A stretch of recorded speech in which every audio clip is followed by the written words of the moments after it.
नमस्कार, मैं Jully Tiwari. Daily news में आपका स्वागत है। तो चलिए नजर डालते हैं आज के कुछ मुख्य समाचारों पर। राजेंद्र वालेकर के जन्मदिन पर एक और नई पहल, एक हाथ मदतीचा ने बदल दी दो परिवारों की तकदीर।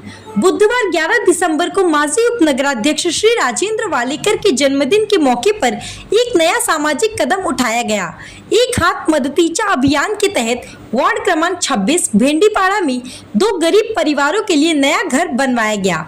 इस अभियान के तहत पिछले महीने इन परिवारों की जर्जर हालत को देखकर उनका घर बनाने का निर्णय लिया गया था।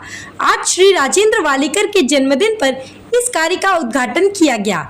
इस उद्घाटन कार्यक्रम में शिवसेना के शहर प्रमुख श्री अरविंद वालेकर और राजेंद्र वालेकर के हाथों से नए घर का लोकार्पण किया गया। कार्यक्रम में शिवसेना के कार्यकर्ता, पदाधिकारी, महिला आघाड़ी, युवा सेना, पत्रकार बंधु और अनेक समाज सेवी उपस्थित थे। इस मौके पर अरविंद वालेकर और निखिल वालेकर भी मौजूद थे। अरविंद वालेकर परिवार ने राजेंद्र वालेकर को जन्मदिन की ढेर सारी शुभकामनाएं दी।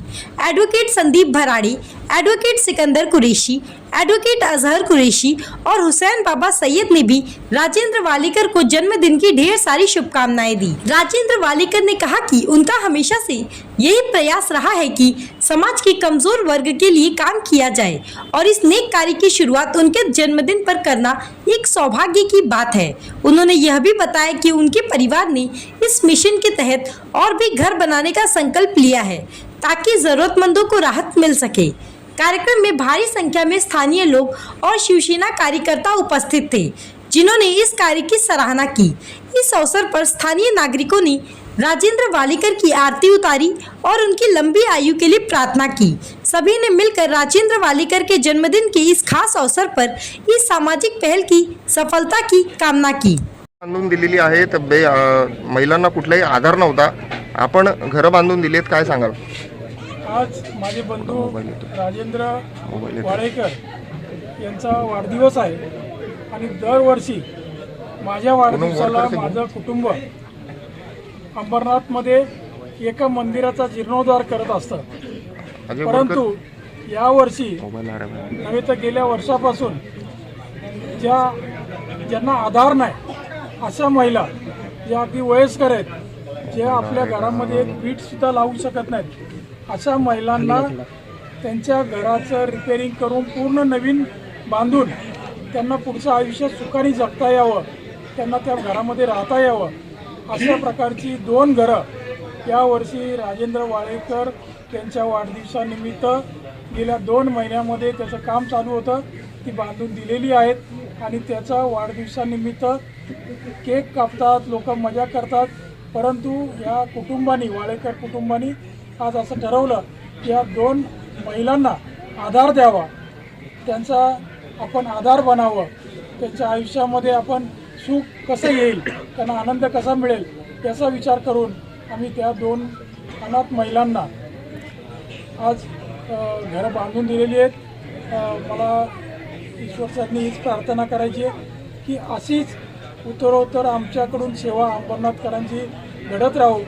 आम्ही सर्व वालेकर कुटुंब त्या अंबरनाथसाठी अनेक उपक्रम, 26 मंदिरं बांधली असतील, 10 रुपयामधलं जेवण आजही अहोरात्र चालू आहे। अंबरनाथमध्ये 2 ठिकाणी आमच्या इथं 2 वाचनालय आहेत, 2 व्यायामशाळा आहेत, महिलांना उद्योग आहेत, असे अनेक उपक्रम अंबरनाथकरांसाठी आम्ही करतो आणि त्यातला हा सगळ्यात अत्यंत चांगला आणि महत्त्वाचा उपक्रम राजेंद्र वालेकर यांच्या वाढदिवसानिमित्त आज आमच्या हातून घडला आहे, हे आम्ही आमचं भाग्य समजतो।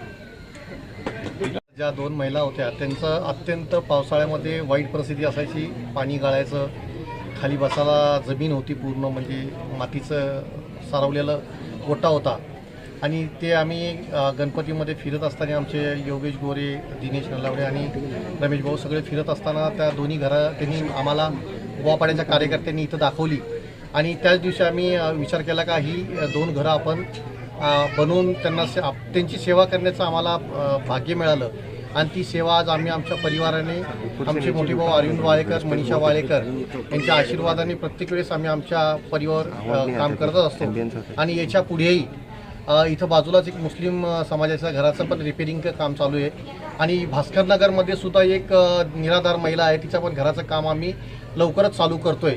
असे इतर घरं ज्याला राहण्यासाठी छप्पर नसेल, मंदिर मस्जिद बनवण्यापेक्षा एखाद्या गोरगरिबाला आपण जर घर बनवून दिलं तर मला वाटतं आपलं भाग्य समजतो. कारण का ह्याच दृष्टिकोनातून आमचा वालेकर परिवार अहोरात्र मेहनत करून आमच्या स्वखर्चाने हे सगळं करत असतो आणि आमच्या सर्व कार्यकर्ता, महिला आघाडी, युवा सेना यांच्या आशीर्वादाने आमचे श्रीकांत शिंदे, एकनाथ शिंदे साहेब यांच्या आशीर्वादाने हे सगळं कार्य आम्ही करत असतो. एवढेच बोलून मी 2 संपतो. तो आज के लिए बस इतना ही. कल फिर मिलेंगे इसी समय इसी चैनल पर. तब तक के लिए मुझे दीजिए इजाज़त. धन्यवाद.